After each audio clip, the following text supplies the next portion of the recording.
Assalamu alaikum урматтуу Менденен программасынын көрүүчүлөрү жана сүйүктүү катталуучулары. Мен бүгүн өзгөчөлөнүп ушул өзүм отурган, өзүм иштеген офисте сиздер менен учурашайын деп чечтим. Анткени мен азыр Ош облусуна караштуу Ләңгар деген айылга кетип баратам. Азыр 1-2 мүнөттөн кийин чыгып кетем, ошон үчүн сиздер менен учурашып коеюн атам. Анткени ушул Ләңгар деген айылынан Ош шаарынан кызы жогоруда аталган Ләңгар деген айылында жашаган атасын куттуктап атат. Бул дагы ушул кызынын атасына болгон мээрими чексиз экендиги менен түшүндүрүлөт деп айтсак туура эле болот да. Мына азыр саналуу мүнөттөрдө мен ошол Ләңгар деген айылга кирип барам. Анан ушул учурдан пайдаланып дагы баса белгилеп айтып коюучу нерсе, эгерде сиздер мына комментарийлерде айтып аткандай колунда жок энелерден дагы кабар алып койсоңор жакшы болот эле депчи. Алыста биз өз көзүм менен көрүп атам мен. Колунда жок, бирок балдарынын да колунда жок болуп, бирок ошол энелер куттукталбай калып атканына мен дагы аябай жан дүйнөм кейип турат. Эгерде сиздерде да колуңуздарда болсо, колуңуздарда болгон инсандар болсо, анда менин карточкам аркылуу, менин номерлерим WhatsApp аркылуу байланышсаңыздар, атыңыздарды айтып, ушул жактан деп көңүлүңүздөн чыккан сумманы жөнөтсөңүздөр, мен сиздердин ошол сумманы, ошол сиздердин атыңыздар менен ошол энеге барып жеткирип, ошол энелердин дагы сүйүнүчүн,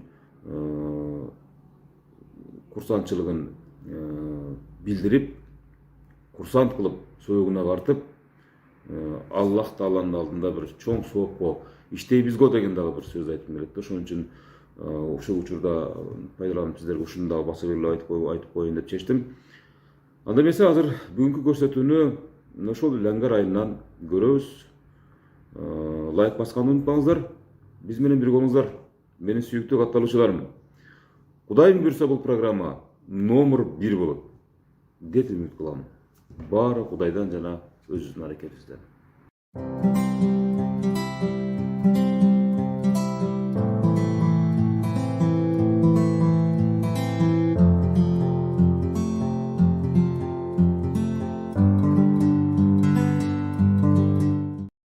Assalamu alaikum урматтуу Менденен программасынын көрүүчүлөрү. Мен ошентип ушул Ләңгар деген айылга келип калдым. Азыр саналуу мүнөттөрдө Айнура айымдын ниетин ишке ашырам деген ойдомун. Ал үчүн биз менен бирге болуңуздар. Кандайсыздар эже? Ден соолуктарыңыздар жакшыбы? Аман эзен жүрөсүздөрбү? Бул Менденен программасы. Тынчсыздарбы, амансыздарбы? Айнура деген кызыңыз бар беле? Ошол кызыңыз менин атамы жана апамы ушул программага киргизип коюңузчу деп ниет кылган эле. Ошону суранып мына бир ай мурда. Мына ошол ниеттерим мына ушул секундда ишке ашканып турат. Атыңыз ким эже? Жумагүл эне. Канча жашка чыктыңыз? 55-ке. 55-ке. Бул айым 100 жашка чыгыңыз, эже? Сиздин атыңыз ким? Мен Шарипамын. Шарипа деген эже, мынакей. Айнуранын эжеси. Азыр Айнура кызыңыздын биринчи кезекте ниетин ишке ашырайлы. Ата каякта? Ата каякта келеби? Кандайсыздар? Жакшысыздарбы? Ден соолуктарыңыз жакшыбы? Айнура деген кызыңыз бар беле? Ошо Айнура деген кызыңыз атайын ушу менин энем деген программа бар да бул.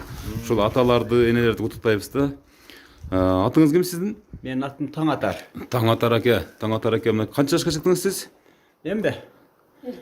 57. 57-ге. Бул айым 100 жашка чыгыңыз сиз дагы. Мына азыр ушул урматтуу көрүүчүлөр, атабыздын подаркасын тапшырып койсоңуз, сиз кыз болот окшойсо. Мынакей сизге жакшынакай калпак, анан камчы. Камчыңыз эч убакта колуңуздан түшпөсүн. Рахмат. Ушинтип балдарыңыздын, неберелериңиздин, чеберлериңиздин сыйын көрүп жүрө бериңиз.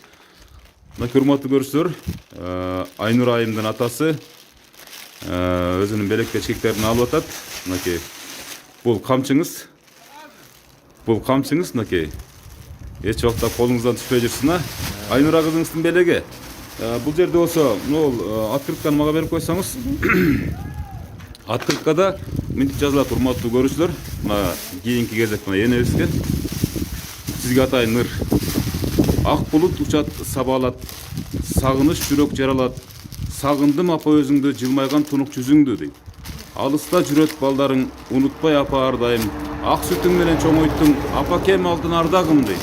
Мына ушундай жакшынакай сөздөрү менен сизге атайын открытка менен мынакей жолугун салып койсоңуздар мынакей. Бул кызыңыздын белеги. Эң башкы максат бул подарка эмес, бул ушул көрсөтүүгө чыгарып коюш.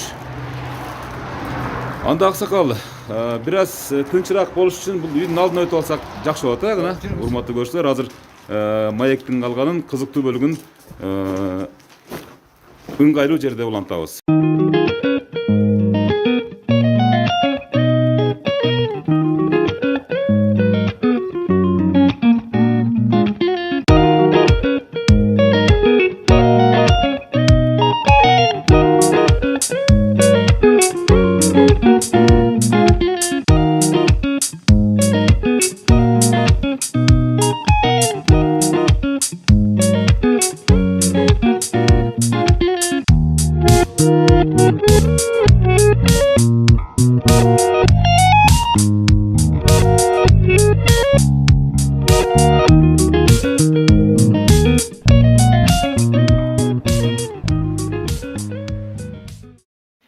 Урматтуу көрүүчүлөр, биз азыр ушул Айнур айымдын атасы, атыңызды дагы бир кайталап койсоңуз? Таңатар. Таңатар аксакалдын жана сиздин атыңыз ким эле? Жумагүл энебиздин куттуу үйүндө турабыз. Мына ушул жерде биз өзүбүздүн жакшынакай болгон кызыктуу сиздерге бир суроо жооп беретин болгон бир маегибизди улап берели. Таңатар аксакал, мына ушул канча балаңыз бар? Канча небереңиз бар дегендей? 4 кызым бар, 1 уулум бар.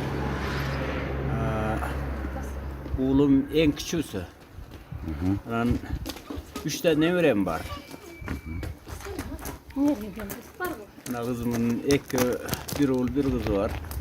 Ушунча небере чеберелерди өстүргөнчө сиз жаш кезинде эмне жумуштарды кылдыңыз аксакал? Эми аркылы иш колхоздо иштедик, башка жумуштар менен шаарда иштедик.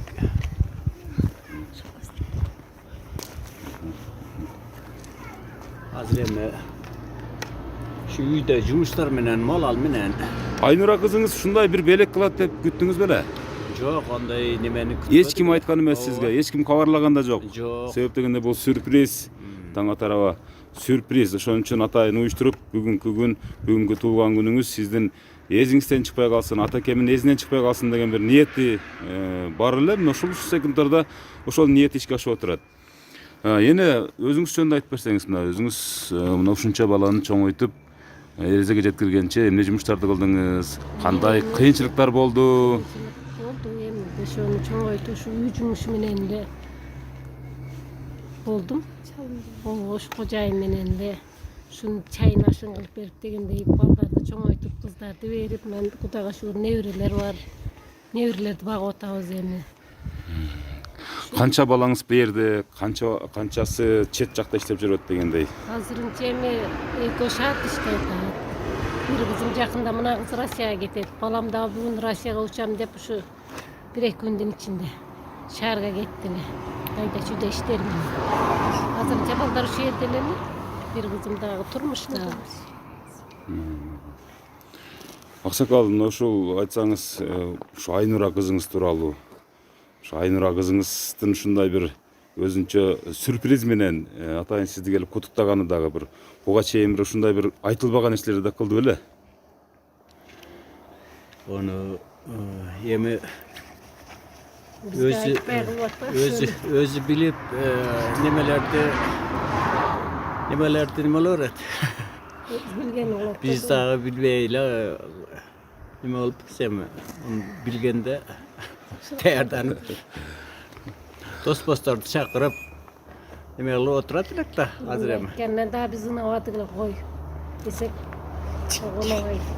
YouTube'da ошол менин программасына сизге окшогон аксакалдар, сизге окшогон Жумагүл, сизге окшогон энелер куттукталып, ушундай балдары тарабынан аябай бир жакшы бир сюрприз жасалып аткандыктан чыдап тура албадым дейт Айнура кызыңызчы. Мен дагы апамы, атамы ушинтип куттуктап коеюн. Өзгөчө бүгүн атасынын туулган күнүндө. Атамын туулган 1 ай мурда бизге атайын буйрутма берип ушундай суранганда 1 ай мурда ушул күн келди деп азыр да чалды. Жеттиңизби, кайерге барып калдыңыз депчи.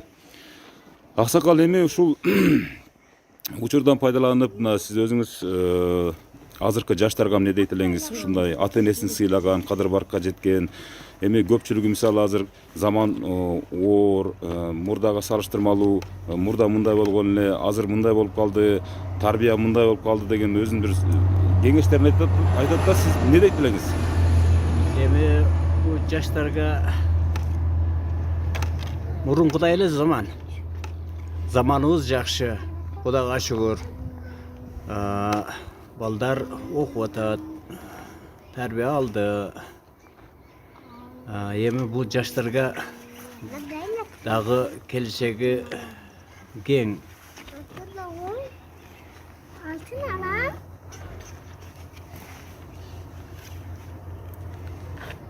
Ушу сиздердин маалдарда ушундай бир сиз дагы ушул ата энеңизге бир сюрприз же болбосо бир ушундай бир белек уюштурдуңуз беле? Ондай бизде жок эле дейм. Ал заманда андай жок эле. Ал заманда тартип башка, ал заманда менталитет башка болгон, Аксакал, Заман жакшы болуп Ошондо. Ондойдо биз каякта эми зорго эле окуп келчү элек Сайыз заманында мындай болбойт эле. Азыр жакшы заман болуп атат. Кыздарды ошо 4 кызды тең окуттук, чокуттук дегендей. Азыр эми ошо кыз окуп, ошо үйрөн, ошо биз деле азырынча ондойду билбейт элек, сюрприз кылып. Ушундай кылып коюп турмай элем, кызым, рахмат. Вот, эми сизди ушул алыста жүрүп көбүрөөк келбей калган учурларда ушул элесиңизди мынагы программа аркылуу үнүңүздү угуп турайын деген бир ниет болгон да. Анан эл катары да ушинтип мактанайын, мен атамдын туулган күнүндө атам ушул программага кошоюн деген ниет болгон эле. Ушул ниеттер ишке ашып отурат. Бул дагы Айнура кызыңыздын бир сиздерге болгон бир чексиз мээрими да. Бул дагы мына азыр Таңатар аке, мына өзүңүз деле мындай азыр деле элестете албай турасыз да, туура ушундай болот эле деп күткөн эмессиз да. Ооба, күткөн эмеспиз бул кызга. Эми ушунчалык келип силерге дагы рахмат. Ушунчалык бизди куттуктап келгениңерге. Заманыбыз тынч болсун. Эмне дейбиз, эми бардык жакшылыктарды каалайбыз да.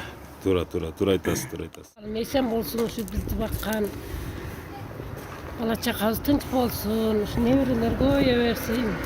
Оорубай чыркабай ошо эл катары жүрсүн, чалым ошо чалым багып атат, Кудайга шүгүр. Эми ырдан жокмун мен чындыгында.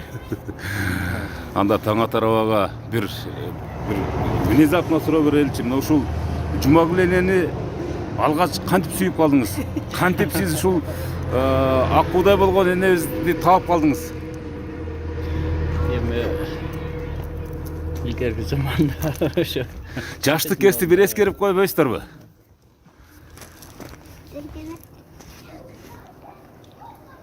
Өзүңүздөр сүйлөшүп жүрүп анан кийин алдыңызбы же мурда сиздердин убагыңызда ала качуу деген бир салтка айланган бир өзүбүздүн салтыбыз бар эле?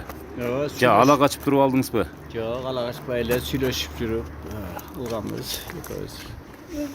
Ошол кезде сиздердин убагыңыздарда армияга барбагандарга ушу кыз келиндер тийбечи эле, аларды бир кемсинтчи эле деген бир идеология болгон да. Ушундай болгонбу? Сиз армияга баргансыз да? Ооба, армияга барганбыз. Кайсы жерде кызмат өтөгөсүз? Мен Москвада болгом. Подольский шаарында. Анда Жумагүл эже сиз менен биринчи сүйлөшкөндө армияга барганбы, барбаганбы деген сыяктуу бир нерселерди сурагансызбы? Вот ошондой дечи эле илгери армияга барбаса. Азыр андай эмес, Жок, Азыр тескерисинче, азыр армияга барса тийбейт. Армияга барган сурайт элек да илгери.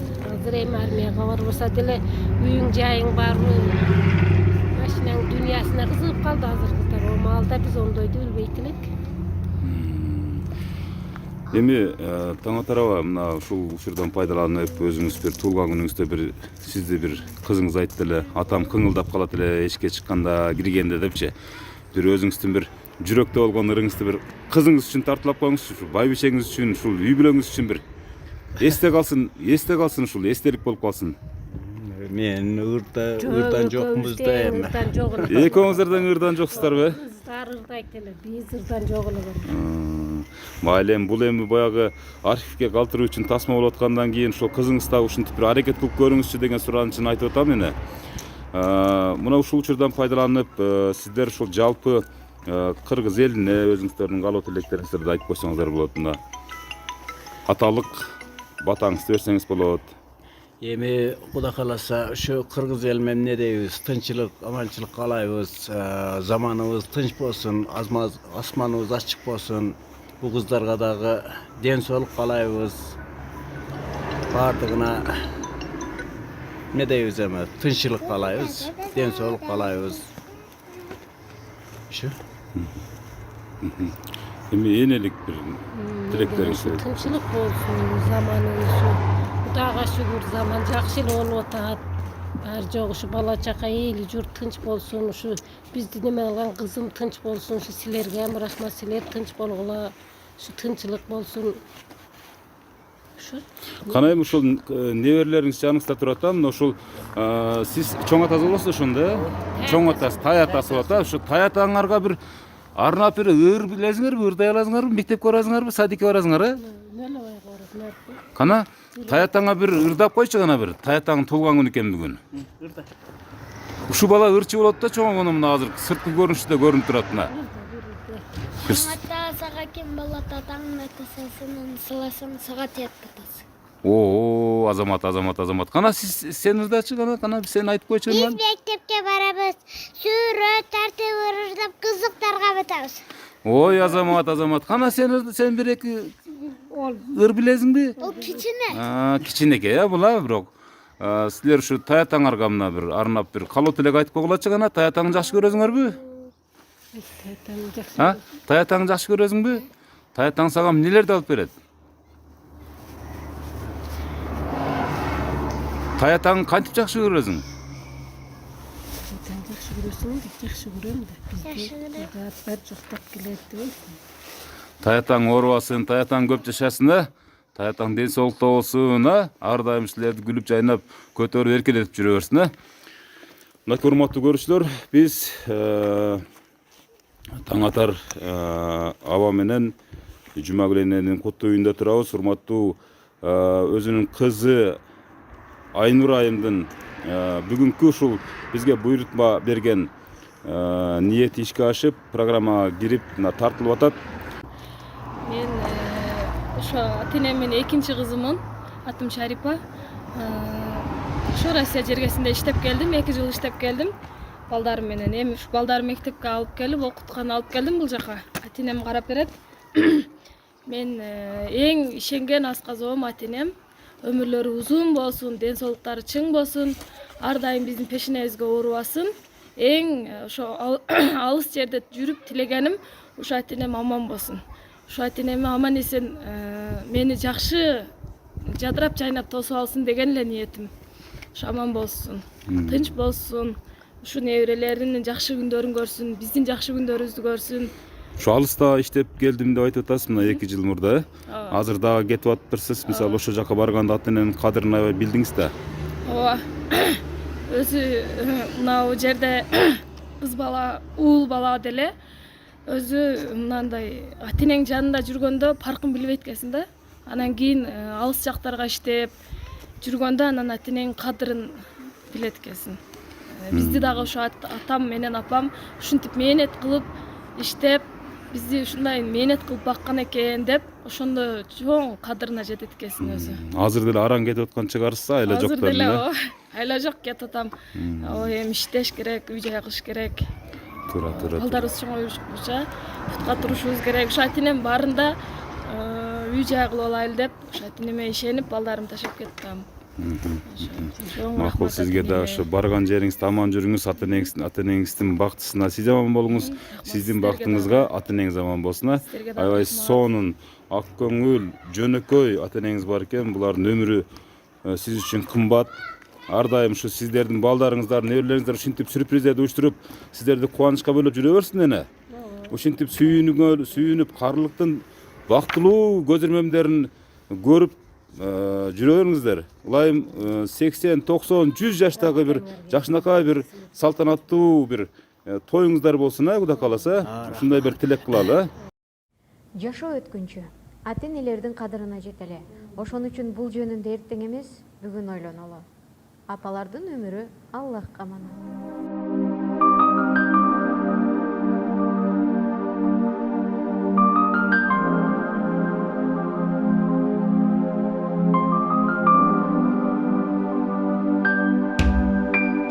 Ар бир тилегим айласын тапкан, түн бою уктабай тербетип чыккан.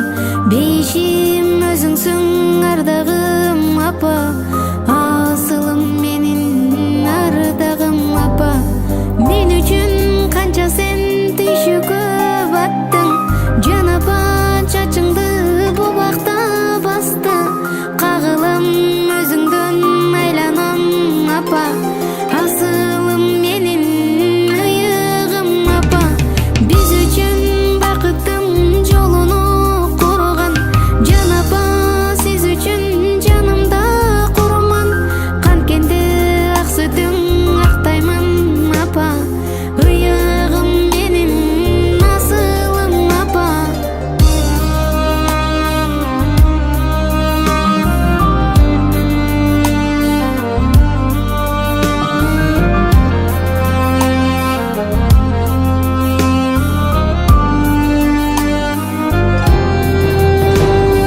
Мен дуа кылайын Аллахтан сурап, беш убак туруп намазым курап. Саждага башым тийгендер кезде, сиз үчүн дуа кылайын апа. Аллахтан берилген белегиң болуп, жүрөйүн сенин керегиң болуп. Чарчасаң, чалыксаң эгерде апа, жүрөйүн сенин керегиң болуп.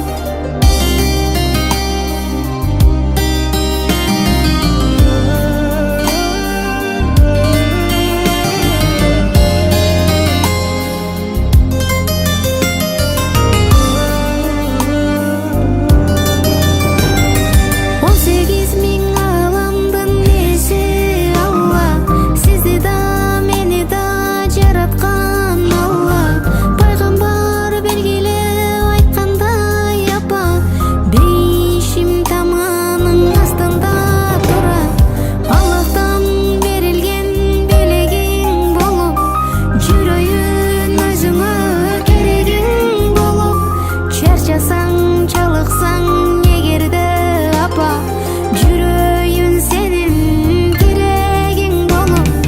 Аллахтан берилген белегиң болуп, жүрөйүн сенин керегиң болуп.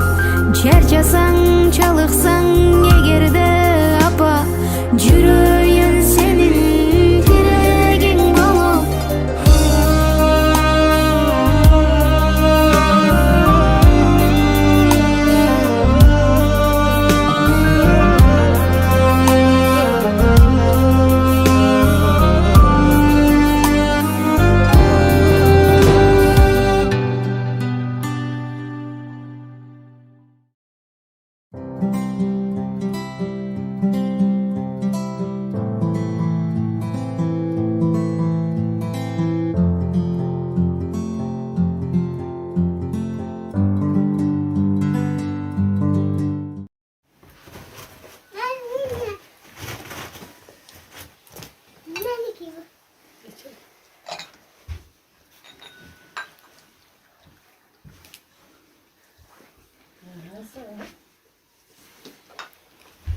Таңатар аба, мына ушул жаш кезде жаштык кылып, бир ушул байбичеңизди капа кылган күндөр болдубу?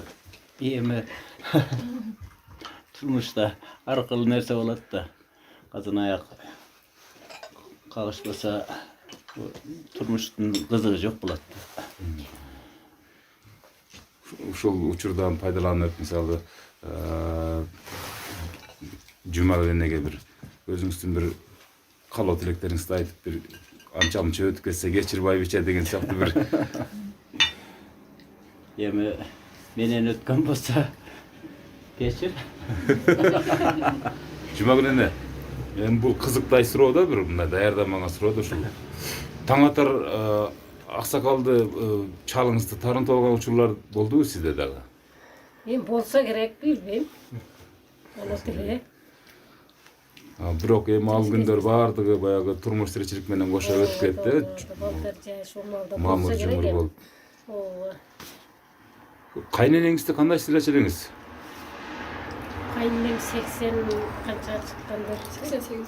88ге дейин дашур кайнем көз жакшы, жаман жакшы айтышпады. Ушу кайнем сыйлап өттүм. Кайнем колунда болдум. Ошонун батасын алып десеңиз, Батасын алып. Анан ушу дашур эми ушу неберелер баг атабыз эми болсо керек эми менен кетсе кечирет да бул да. Эми баягы турмушта албетте сиздер айтканда ар нерсе болот да, мисалы Жаман ушул. жакшы айтышабыз. Кимиңиздер бат токтолчу элеңиздер же бир-эки күн баягы сүйлөбөй бир ушундай бир таарыныштар болчу эле? Эми мен Ким бат жазылчу? Ачуусу тезирээк эле. бул неме кылат эле, бул Мен ушун чукпай жеңет элем да. Ачуусу тезирээк эле. Мен чукпай жеңет элем. Бул эми Чукпаса жеңет эми экөө тең келсе болбойт. Бул эми эмне үчүн бул суроо берип атам? Себеби бул кийинки муундар үчүн сабак болсун деген үмүттө, тарбия болсун деген максатта турабы? Анан азыркылар баягы тарынган бойдон турмуш менен турмуш куруп бир оңой болуп калбадыбы? Ажырашып кайра жарашып элечи. Ошон үчүн ушул Бири оорураак болсо анан ошондо жеңет да экөө тең келе берсе турмуш болбойт. Биринкин бири көтөрүш керек. Бирөө ушканда бириси кичине пашанчы болсо анан кийин жеңет да экөө тең эле ажылдаша берсе турмуш болбойт да. туура. Ошо эми бул тезап эле чындыгында анан мен ушу оорук кылып жеңсем керек. Кийин анан өзү өкүнүп калса керек. Азыр тиги жаш мезгилде кайра сиз батыра качууңуз келип, бул чалыңыз жоош болуп калган окшойт. Кайра тескерисинче, азыр ушундай болуп калды. Бактылуу болуңуздар, ушинтип бири-бириңиздер менен тамаша кеп айтышып, жакшы сырдашып, бактылуу карлыктын доорун сүрө бериңиздер. Бул сиздердин сөзүңүздөр, мына сиздин өзүңүздүн канжаңыздан жаралган кыздарыңызга, неберелериңизге жана жаш муундарга баардыгына сабак болот.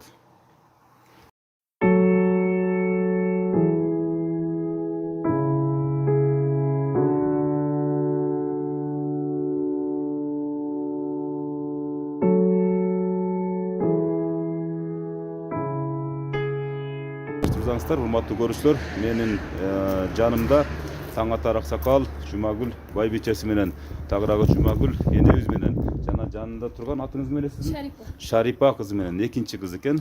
Айнура канчанчы кызыңыздар болот? Үчүнчү кызыңыздар болот да. Ушул Айнура айымдын ата энесинин жанында туруп коштошкум келип атат. Таңатар Аксакалдын ушул сюрприз Айнура кызыңызга жактыбы сизге? жакты. Эгер жаккан болсондо биздин дагы программанын максатына жеткен болот. Урматтуу көрүүчүлөр, мына менин жанымда турган Таңатар Аксакал сыяктуу, Жумагүл энеби сыяктуу ата энеңиздер болсо, көзү тирүүсүнө сыйлап калалы, көңүлүн көтөрүп калалы, сөөгүн агартып калалы. Анткени ата эне бул дүйнөдөгү табылгыс байлык. Ошондуктан бизге кат жазыңыздар, биз күн-түн кызматтабыз. Аты жөнүм Өмүрзак Азимкулов, бул менин программасы болду. Кийинки мына ушундай үй бүлөнүн сүйүүчүлөрүн жолукканга чейин аман эсен туруңуздар. Чоң рахмат сиздерге. Камчыңыз колуңуздан түшпөй, башыңыздан ак жолуңуз түшпөй, аман эсен ушул карлыктын доорун сүрүп жүрө бериңиздер.